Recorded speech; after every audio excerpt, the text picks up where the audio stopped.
Do you want to stay more focused on the right goals in your life, or even just figure out what the right goals are for you? Do you want clarity? Do you want better work-life balance? Well, you're in the right place. Welcome to Success Through Failure.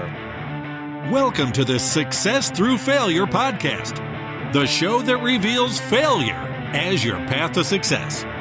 You'll listen to intriguing interviews with some of the most successful people on the planet and learn how their failures became a launchpad for success and how yours can too. Here's your host, former Division I All-American wrestler, former Division I head coach, speaker, and personal coach, Jim Harshaw.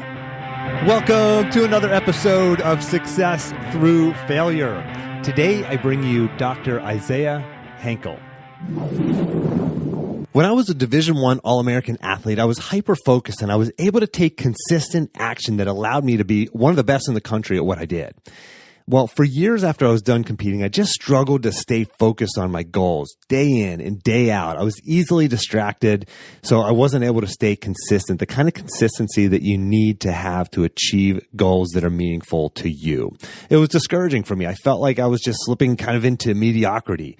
Then, after interviewing some of the highest performers in the world, Olympians, CEOs, billionaires, best-selling authors, I discovered how they do it. I discovered 18 powerful and sometimes weird tactics that they use to stay focused at work, focused on the right things while also living a balanced life.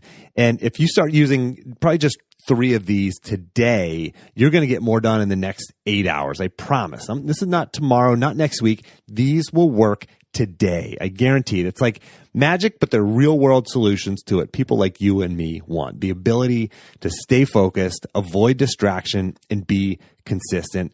I use at least 4 of them every day and have used all of them at some point. And now I'm able to stay focused while I'm at work and get probably 50 to 100% more done each day.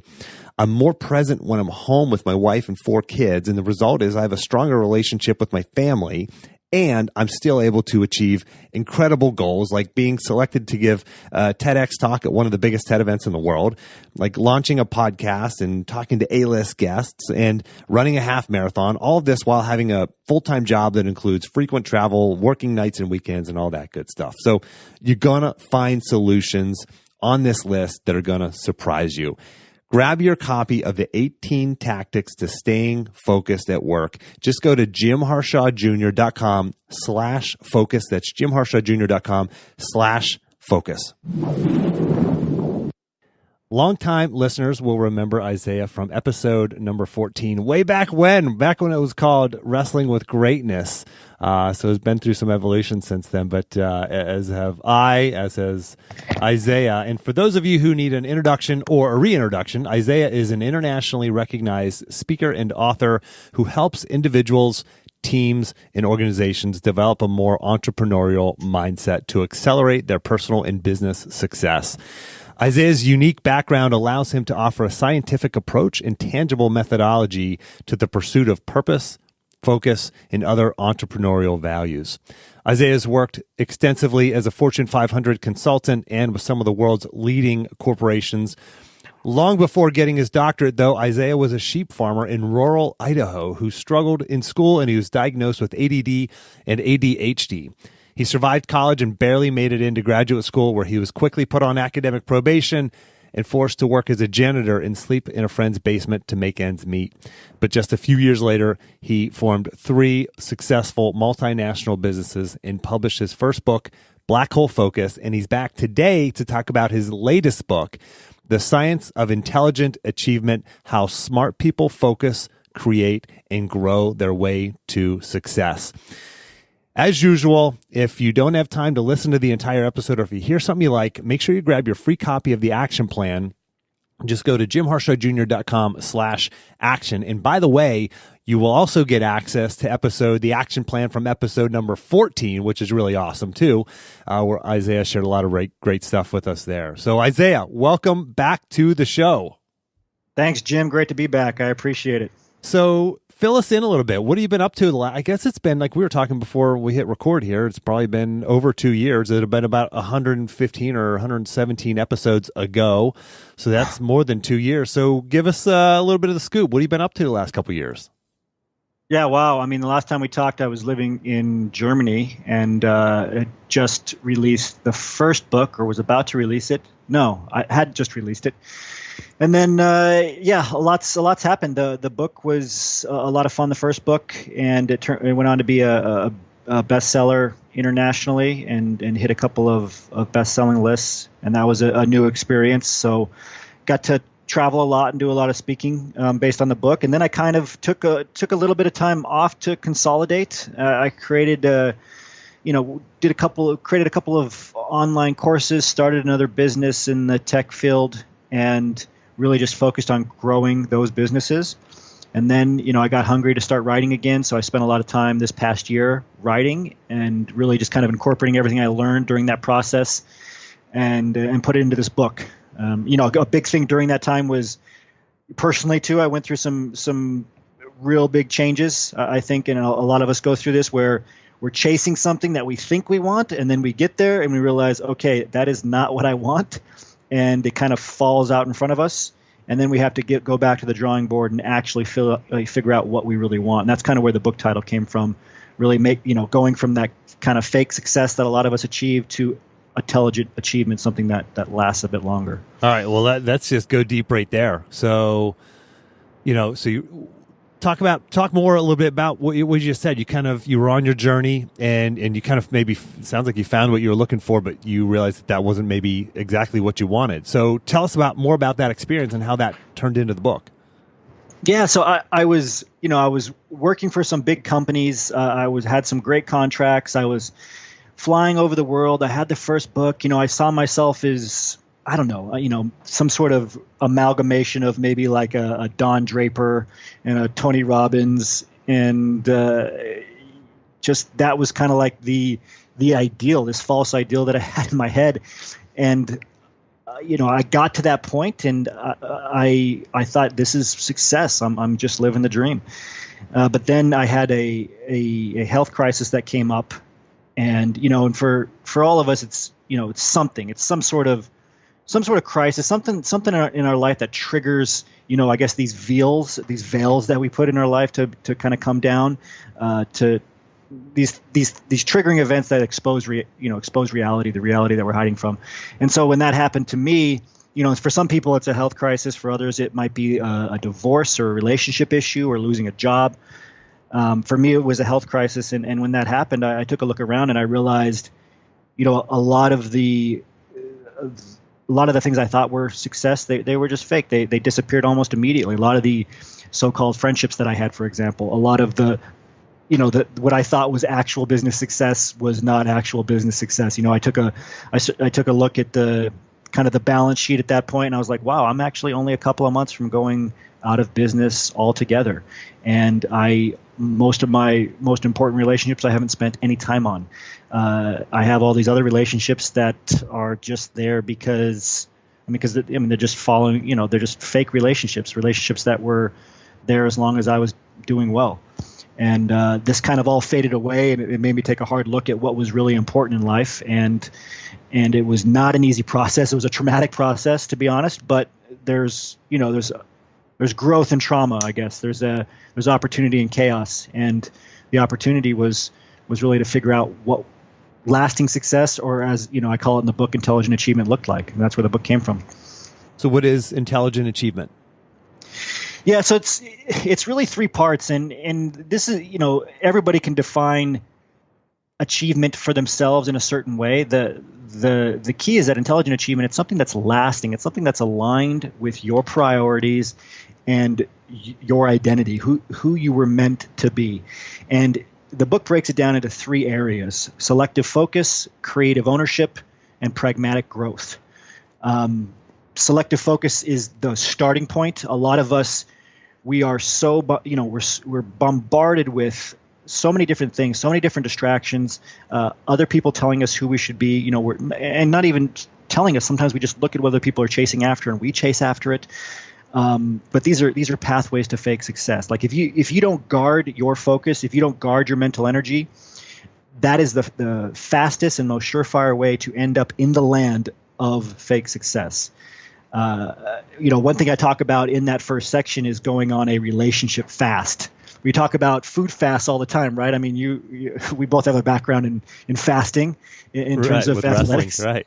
Yeah, so we know how to we know how to intermittent fast, or we know how to go on a juice fast or whatever it might be. And these are very popular things nowadays in terms of food, but very rarely do we hear the phrase relationship fast. And this doesn't mean going into solitary confinement, but it does mean taking a step back and evaluating which relationships should be in your life and which shouldn't. Which ones are draining your energy on a daily basis and which are adding to your energy on a daily basis. Who's distracting you constantly and sucking you into drama, and who is helping you stay focused and on track and hold you accountable to what you actually want. And that's just one example, but I think this is an important topic that is not discussed enough. Protecting your mental energy. I think people struggle really with that. I've since you've actually mentioned the relationship fast, I've referred to that several times throughout the course of subsequent episodes about the relationship fast, and referred back to you. And that's something that I think people struggle with. They say, well, what if it's a close friend? What if it's a family member? How do they? We all have that negative person in our life. They complain. You walk in the door and they just bombard you with all the things that are going wrong in their life, and they. You go to a meal out to dinner with them and they're complaining about the waiter or the waitress, and they're complaining constantly. How do you minimize that without hurting feelings or breaking relationships? Great question. And it is always the follow-up question. Like you said, it's always like, well, but what if they're my spouse, or what if they're my colleagues and I have to work with them, or what if they're my kids, or my brother, my sister, right? Anything that's close. That's okay. And by relationship fast, again, that's why I was very careful to say, we're not talking about solitary confinement. We're not talking about, holding your middle finger up to the world and saying, I'm going to do this myself. What we're talking about is being selective, right? And taking a step back for maybe a few days, right? Maybe even a week, but at the same time, communicating what's going on. Talking to the people that are closest to you, or maybe it's just a certain subset of people, and saying, I'm taking a step back. I'm going to go unplugged for a little bit here. I'm going into, Bill Gates has his famous Think Week, right? Where he spends an entire week just reading books by himself. And so you could say you're having your annual Think Week. Whatever it is, the key is to communicate it. Also, before you actually cut somebody out, like let's say you take a step back, you take some time to yourself, right? You kind of unplug, not from technology, which that's a different type of unplugged, and that can be healthy, but unplug from, all of these different networks that you've obligated yourself to. Evaluate which are beneficial and which are not, which relationships are adding value to your life, which relationships are just taking value, and not in a good way where somebody needs a helping hand, but are just sucking you dry and you've ended up being a crutch for somebody. And then if you decide that there's somebody you need to eliminate from your life, I say go through a two-step kind of gut check process with them. And this is where you sit down with them, right? Well, the first step is, letting bad behavior go the first time. Because I always have a lot of people say, well, this person did this to me, I'm cutting them out of my life forever. No. Let it go the first time. Everybody has a bad day. Maybe something happened, right? Maybe it was an outlier. Step two, if they do it again, actually sit down and have an authentic conversation with them. If you go on your relationship fast and you decide, a relationship is not healthy for you or for them, sit down and have a conversation with them. Have the guts to sit down and not blame them for everything, but say, hey, look, this kind of behavior really affects me, or this kind of dynamic or whatever is really affecting me in a negative way. It's my fault, right? Take personal responsibility. And this is the second part of the book, taking really extreme ownership over everything. Say, this is my fault. I'm the one that needs to deal with this. I could do this better. Don't blame them. And then ask them if they are, they want to work together to move forward. If they say no, or if they say yes and continue the bad behavior, then it's time to step away from that relationship. And it could be, relationships at the highest level. It could be somebody you need to care about from a distance. It could be a close person that you need to just stop being a crutch for. But the key is to always go through that process first of having that authentic conversation. You mentioned protecting your time. Can you talk a little bit more about that? Because I think that is so important. It's the only resource it's the most finite resource that we have. We can't make more of it. We can't get it back. Talk about protecting your time. Yeah, and I'm going to insert the word mental energy for time. The very first chapter of the book talks about mental energy being your most valuable resource. And if a lot of us think that just because we've heard the saying a lot, and most of us mean mental energy, but we say time and money, for example. We say time, money, or relationships are our most valuable asset, and I'll tell you why they're not. If you have ever sat in front of a YouTube video that was just pure nonsense, or watched the same movie or the same TV show twice, you know that time is not your most valuable asset. Right. You're just zoning out because you're like mentally exhausted. If you own a watch and a cell phone, you know that money is not your most valuable asset, right? If you've ever bought anything you don't need, and we all have, it's not money. The thing that's really popular today is your network, right? Your network is your net worth. No, it's not, because all of us have wanted to give more to relationships or build new relationships or whatever it is, expand our network in some way or add value to it, but we can't because we're too spread thin, right? We have too many obligations. We don't have enough energy to do so. And so I heard it put really, really well this way. Don't ask yourself how you can get more hours in a day. Ask yourself how you can get so much energy that you can do in a minute what it takes somebody else an hour to do. And this is very freeing once you realize this. Once you realize it's mental energy that you need to protect above all else, that's going to make you have unlimited resources in every other area. It's going to help your relationships, your time, the money aspect, and everything else downstream. It becomes very clear what you need to do, and that's to protect your mental energy. And we can talk about strategies for protecting that too. Yeah, I would love to. So I know episode 14, and I remember you talking a little bit about this, and I've really incorporated this into my daily and morning routines. And I've really systematically developed a morning routine that really works for me and that helps me maximize my mental energy. I just think back a week ago, or actually last weekend, and I remember I woke up really early, I worked out, I just had this sort of ideal morning, and I was just, I was just on a different level mentally with my mental energy. Can you talk about other tips, tactics, strategies? How do we maximize that mental energy so that we can get in that zone? We've all been in the quote unquote zone, right? Where we get so much done. How do we get back there? How do we stay there? How do we get there and stay there? How do we get there consistently? Great question. And there's an entire section of the book that talks about mapping your mental and emotional energy. And this was a big breakthrough that I had, during this crisis that I was having.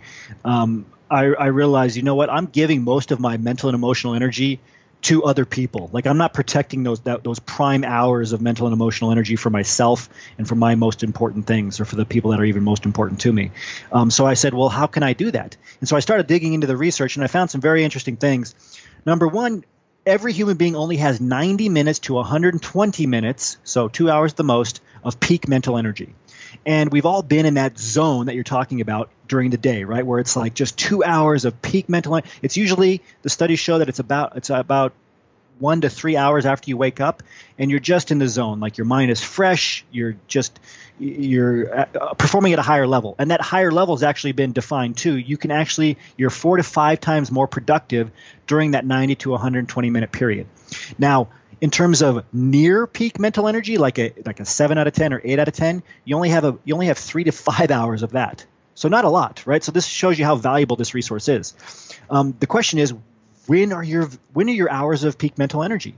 And the only way to figure that out is to track it. So what I did, and it's just a very simple exercise, on your iPhone in the notes section or whatever phone you use, or on a piece of paper, just write down the hour of the day, every hour on the hour from when you wake up, when you go to sleep, right? So you could say 6 a.m., 7 a.m., 8 a.m., all the way to 9 p.m., 10 p.m., whatever.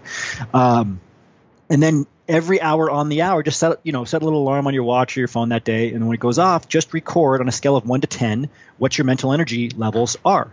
And if you do this after a few days, at least 3 days, try to do it for a week, you'll see some trends. And the trend that I saw was, I get up at 6, and then within a couple of hours, usually around 8 or 9, I'm like at a 10 pretty quickly, 10 mental energy. And so from, let's say 9 to 11, I'm just in that peak mental energy zone. And then I'm in like a 7 or 8, probably until about 1 p.m. or so. And this is most people. And then most people will hit a drop. Like I would actually drop to like a 5 in the afternoon, like for a couple hour slump. And then I come back up and I get another burst, of maybe like a 6 or a 7 in the evening. And this trend continued. And this was very enlightening for me, because what it showed me is that during those hours of peak mental energy, I was spending time on email, or I was pushing other people's projects forward. Or for like a lot of us, I was in an office working for somebody else during that time. I was wasting, in one sense, my peak mental energy on stuff, on pushing other people's agendas forward, not working on the stuff that was most important to me. So what I did is I started getting up a couple hours earlier, and that allowed me to have my peak mental energy hours for myself, even just a sliver of it to start, like even just 15 minutes to 30 minutes. Remember, it's 4 to 5 times as productive during that time. It's really going to be like 30 minutes times, 4, it's going to be like 2 to 3 hours of of regular time, and saving some of that for yourself. So that's the first step, is actually mapping out when you are mentally peaking each day. It's a great strategy, a great tactic, and I highly recommend people do that.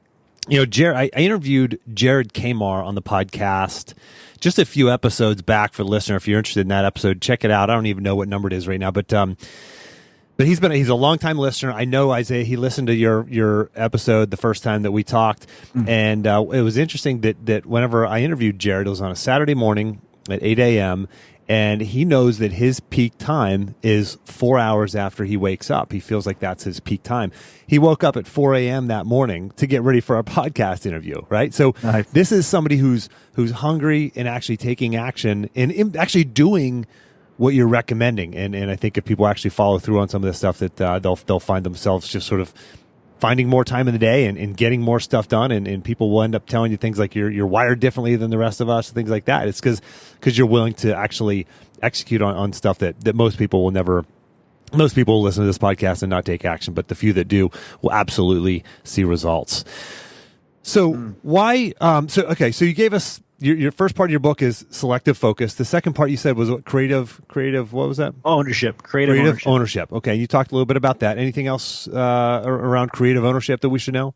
Yeah. So creative ownership, it's really like the key here. It's what you're doing, right? You have developed a podcast, an entire platform, something that you own, something that is it's independent of the other aspects of your life, and most people, they don't take advantage of how easy that is to do in today's world.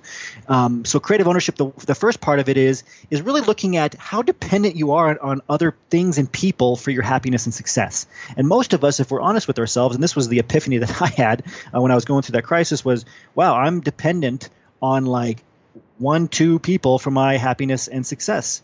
And a lot of us who work for a boss, right, we're completely dependent on our one boss for our one job for our entire career growth. And that is a horrible state to be in. I was in this state in graduate school with my academic advisor. It was like the sole gatekeeper to my career advancement. So looking at your life, doing an audit to see where you're dependent. Some of us, we get so wrapped up in having somebody else be the complete source of our happiness, right? And that person or that group of friends or whatever it is, we're completely dependent on them for our sense of fulfillment, happiness, whatever it is. That is not the way to live. You need to take personal responsibility for yourself and for providing your own sense of happiness, for providing your own sense of career growth. And this can come in many, many ways. And so one thing I recommend in the book is no matter where you are, because of where we are in the world, it used to take an entire factory to start a business. Now it takes an internet connection. So I highly recommend starting something on your own, starting a personal project. It could be writing a book. It could be starting a podcast. It could be, starting a blog, whatever it is, starting to do consulting, but something along those lines will give you some of your independence back, make you get a sense of fulfillment, happiness, career growth. You could turn it into a large business, just like you're doing, like many people have done. So that's the first aspect of creative ownership. And then the second aspect is taking extreme ownership over your life in terms of personal responsibility, not blaming others for your problems, realizing that everything that happened to you in your life, it may not be your fault in the sense that it happened, but it's your fault in terms of how you respond to it. And so that creative ownership piece slides into the third and final section, which is pragmatic growth. So talk about that. What does that mean, pragmatic growth? Right. So we all think of growth, and again, in today's world, and I think especially with, we have this weird intersection of baby boomers meeting with millennials, and it's caused us to all be able to see all these different opportunities. We have more opportunities today than we've ever had. The problem is you can get stuck with your, kind of this pie in the sky attitude, these rose-colored glasses attitude where these are all the great things I'm going to accomplish. And you just hear people talking about, all these, people, they're basically wannabes, right? They'll just talk and talk and talk. They'll never execute, never take action. They have their eyes in the sky, but they're not grounded in reality. They when it comes time to start taking action in the trenches, doing the stuff that's not fun to make it happen, right? Doing all the background work that it takes to make a podcast successful or a business successful, or all the writing it takes to actually publish a book. They don't want to get in the trenches and work. They want to just talk about it and like visualize it, etc. So that the pragmatic piece is growing, moving forward, taking on new things, seizing opportunities, but being willing to get into the trenches and being willing to look at feedback, measure your progress, and respond to it pragmatically, scientifically, so that you can keep moving forward. Not just ignore progress like a lot of us do, like ignore feedback. That's how you end up in the land of fake success. You ignore the feedback you're getting. But if you stay pragmatic, you'll take steps, you'll measure those steps, you'll look at the feedback, and you'll adjust course as needed instead of just blindly moving forward as a hopeless eternal optimist. For the listener who's hearing this and saying, okay, I get it, but they feel a sense of maybe overwhelmed. Like, I want to write that book. I want to start that business. I want to get to the next level. I want to get that another degree, but it's just so big. Like, it's such a big undertaking, and they're sort of not sure what the first step is, or they know what the first step is, but there's a fear of committal. Any advice or suggestions around that? Yeah, and there's a couple chapters in the book that talk about these open loops that we have in our brain. And the reason we feel overwhelmed just at the thought of improving our life is because we are already overwhelmed. Our brain, we have so many different, and by open loops, I mean like projects we've started and haven't finished, goals that we've set for ourselves, things that we want to do and we've never defined. We have all of this in our working memory, our short-term memory, our long-term memory, and it's just eating away at our mental energy. We've all felt that moment where we've been in the zone, or we've been free and clear. We've had weight lifted off our shoulders, and it just feels like we can focus intensely and just get stuff done. So how do you get back to that zone? That's the question. And the first thing you have to do is you need to go through a collection phase, elimination phase, and a labeling phase. Your brain, it's called the Zeigarnik, I always say it wrong, effect. Basically, your brain, it will hold on to any project or task or anything that it deems as unfinished. Once it's finished, though, it lets go of it.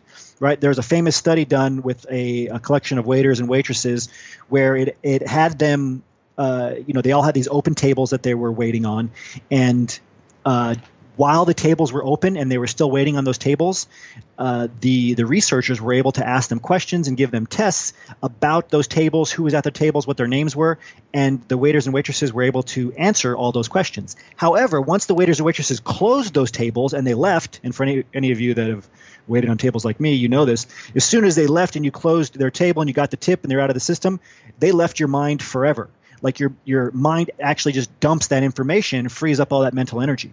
So after that happened, the researchers, when they asked questions about tables that had been closed, the waiters and waitresses couldn't remember anything about those tables because their brain had basically taken that information and put it into the garbage dump. And that's what you need to do with all of the garbage that is in your life right now. You need to sit down, and this can take half a day to 2 days. Sit down and just collect all of your thoughts, write down on a huge piece of paper every open task, idea, dream, whatever that is on your mind at all. It could be you still need to paint the garage. It could be you still aren't over this relationship. And get all your emails together, all your paper notes and mails, everything into one giant inbox, essentially. You have to go through this gathering phase. Then you go through an elimination phase. At least half of that stuff, usually when people do this, they'll get about 100 to 200 items. It's a lot. That's a lot of stuff weighing on your mind. Wow. Yeah. It could be just on a list. It could be, again, a physical piece of paper, a note, an email, whatever it is, something that's sticking in your Drive document, a Dropbox, all together in one place. Then you go through an elimination phase. You go through every item. You cross off those items that you can just let go of once and for all, that you realize, okay, I'm not going to have time to do this. I've changed. I don't need to do this. Most of us just haven't actually looked at it on paper. You'll delete about half of the things when you do that. And then with whatever's left, you just go back and you clarify it in terms of an action step. Like, okay, this is something that's been on my mind. This is the first action I'm going to take to make that happen. And you go through that, and at the end of it, you have a large action item list, but it's all out of your mind, and you freed up a ton of mental energy. So that's the very first thing that I would tell people to do. That's a great action item. I always ask my guests for a concrete action item someone can do, and I think that's it. You just hit the nail on the head. And for the listener who really wants to embrace that. If you go back to episode number 116, I had David Allen of Getting Things Done, wrote the book Getting Things Done, international bestseller, just a great book, and a lot of great strategies and tactics that can add on to what Isaiah just shared with us here today. And Isaiah, absolutely. And just to jump in, that's exactly where that came from. The book he wrote is amazing. Getting Things Done talks about these open loops and how to do it in more of an office environment. What I wrote, a couple of chapters, talks a bit more about how to do it virtually, because obviously things have changed. We're using Google Drive and Dropbox. Yeah. But the key is that those virtual files, those virtual things that you have, those are weighing on your mind too. It's not just the physical stuff. So definitely critical to label that. Yeah. I've heard you talk about, quote, relaxed productivity. My listeners love the idea of productivity. What is relaxed productivity? Right. So let me tell you one of my favorite quotes first. And, it's from Abraham Lincoln. And Abraham Lincoln said, and I'm just paraphrasing here, I don't know if I'm going to get it exactly right, but he said, if I had 6 hours to cut down a tree, I would spend the first 4 sharpening my axe. Okay. And so in the world of productivity, there is efficiency on one end and effectiveness on the other end. And so, efficiency, and I think this is Munger who said this, efficiency is doing things right, but effectiveness is doing the right things. Now, if you look at the example of Abraham Lincoln, the key to getting things right in terms of productivity is to balance that ratio of efficiency and effectiveness as well as possible. And so you might say, okay, what is the ratio? Is it 1-to-1? Is it 2-to-1? Well, if you look at Abraham Lincoln's example, it's 2-to-1 favoring effectiveness over efficiency, right? He's spending 4 hours of the 6 sharpening his axe. He's sharpening it because what is that going to make him? It's going to make him more effective, right? It's the sharper his axe is, the more effective he is going to be at chopping down the tree. Now, of course, he could sharpen the axe for 5 hours and 59 minutes and then hack away at the tree like a madman, but then he's going to, maybe cut off his leg or have a heart attack. So 100% effectiveness and ignoring efficiency is not smart. You want to do 2-to-1. On the other end of it, he could just chop at the tree with the perfect swinging motion every time, hitting the same place every time, but using a dull axe. So he'd be incredibly efficient, but he wouldn't be effective at all. And it would take him that entire time, and he would have to work incredibly harder to chop down the tree with a dull axe, even though he was being efficient. So in the mind of Lincoln, and overall, my suggestion is that to balance effectiveness with efficiency 2-to-1. So if you do that, you will be relaxed and productive at the same time. People, when they get off balance, when they start focusing 100% on effectiveness only, right? Then they can be too intense. They haven't planned enough. That efficiency, it's like oil. It's like lubrication in an engine. It keeps it running smoothly. It keeps things scalable. At the same time, people who are focused 100% on efficiency, they're not even doing the right things, and they're going to come to these breaking points where they have to completely readjust course because they're heading in the wrong direction. They're being efficient but not effective. They're doing things right, but they're not doing the right things. So again, the key to relaxed productivity is having that 2-to-1 ratio of effectiveness to efficiency. Both are important, but effectiveness is twice as important. You've had incredible success. You've earned your doctorate. You've worked with some of the largest corporations in the world. You've been an international bestseller, and now you've got another book out.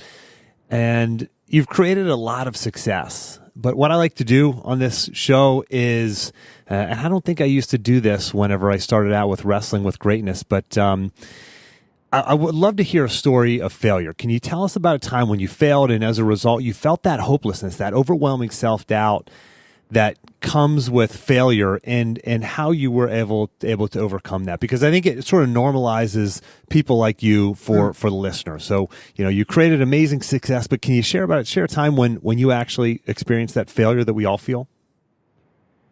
Yeah, I think failure for me is when there's a great sense of uncertainty and combined with a realization that you've been doing things wrong and you've been evading reality or fooling yourself. The medical crisis I had was I had a cancer diagnosis. Wow. And it was a very intense moment for me, because instantly when you have at least for me, when I've had moments like that, I all of a sudden I have these epiphanies or realizations of everything I've been doing wrong and everything I've been hiding from myself. Because it's like, we're all going to, none of us are making it out this earth alive. And when we come face to face with that's when we have these very clear moments of like, wait, these are the things that I haven't accomplished that I still want to accomplish. And this is where I'm off track in life. And this is where I've been lying to myself. And I realized during that time I was lying to myself in a lot of ways. And one way for me personally, I'd been so committed to my work and platform and everything that I was doing and writing and the books and everything that I had really stopped paying attention to the relationships that were important to me. I really struggled with any sort of commitment in relationships. And that's one of the first things that came to my mind. So I had a lot of changes to make there. And, I turned it around, but it took years. And when you get so far off track and you get so deep into the land of fake success, it can take you years to really come out of it and turn things around. I was fortunate that I was able to. But that was failure. I think there's always an opportunity for growth in failure.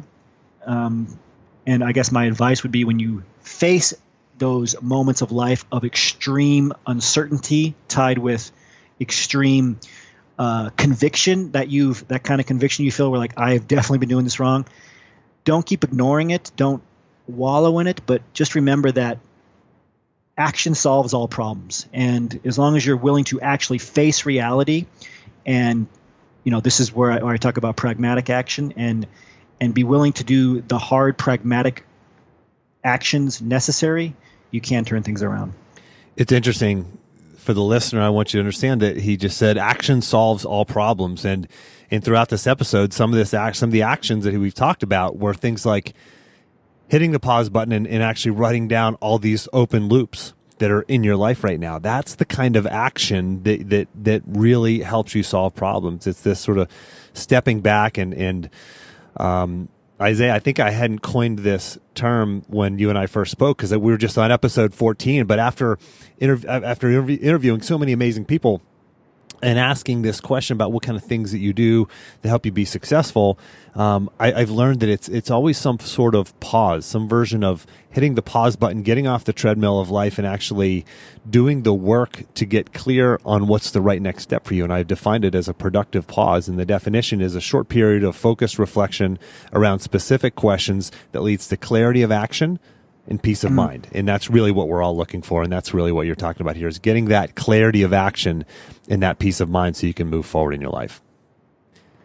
Absolutely. And I would encourage people, you can take short pauses, a pause every week. It could be a couple hours on a Sunday evening to do this so that you don't have to take these, 6-month pauses in life to figure out and unravel everything you've been doing wrong because you refuse to pause at all for years.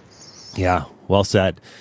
Isaiah, can you recommend a tool that you feel makes you more effective? Maybe it's a technology, maybe it's an app, maybe it's a supplement, something that you do or something that you use that just helps you be more effective. I think my listeners like to get stuff like that. I know I do. Yeah, I don't know. I'm trying to think if I shared this before, but for me, a big thing that has helped me protect my focus and my mental energy and has also helped me protect my melatonin levels, which is crucial. If you look, it's a hormone in your body. It's crucial for mental focus and for sleep, is really blocking as much blue light from my life as possible. Yeah. And blue light drains melatonin. It's everywhere. So blue light, it's a fraction on the spectrum of light that comes out of all artificial light. Comes out of the sun too, but the artificial light's the problem when you're looking at huge computer screens all day and phone screens. And so I use an app called f.lux, which on my computer that blocks blue light. Also, I have an iPhone which has its own kind of built-in program for night display that blocks it. These two things alone, like if I keep it on for a full day, I'll get like a little bit of a tension headache. I get tired earlier. And it's just not good. So that has probably been, in terms of kind of like a tech piece or a hack, the biggest influence, positive influence in my life. Love it. It's those little things that make a big difference. Isaiah, can you share with the listener, and by the way, for the listener, I'm going to have all this that he just shared, all the tips, tactics, what he just mentioned there with the FLux app. We'll have all this in the action plan. Go to jimharshawjr.com/action to get the PDF with all the tactics here that we're sharing. Isaiah, can you tell the listener where we can buy your book, also where we can find you, follow you, and keep up with you, et cetera? Yeah, I mean, the easiest thing, although my name is not that easy to spell, is to go to IsaiahHankel.com, or you can get there through a reroute with Hankel Leadership. For the book, you can just go to, this is probably easier to remember, intelligentachievement.com. And you can find me there. I have my Facebook page is very active. You can contact me there anytime, and you can always email me at Isaiah@IsaiahHankel.com. Excellent. And again, for the listener, we're going to have all that right in the action plan, jimharshawjr.com/action. Isaiah, thanks for making time to come on the show again. Thank you, Jim. Great to be here, and have a great day. And for the listener, until next time, take the time to get clear on your goals and embrace failure as a stepping stone on your path to success.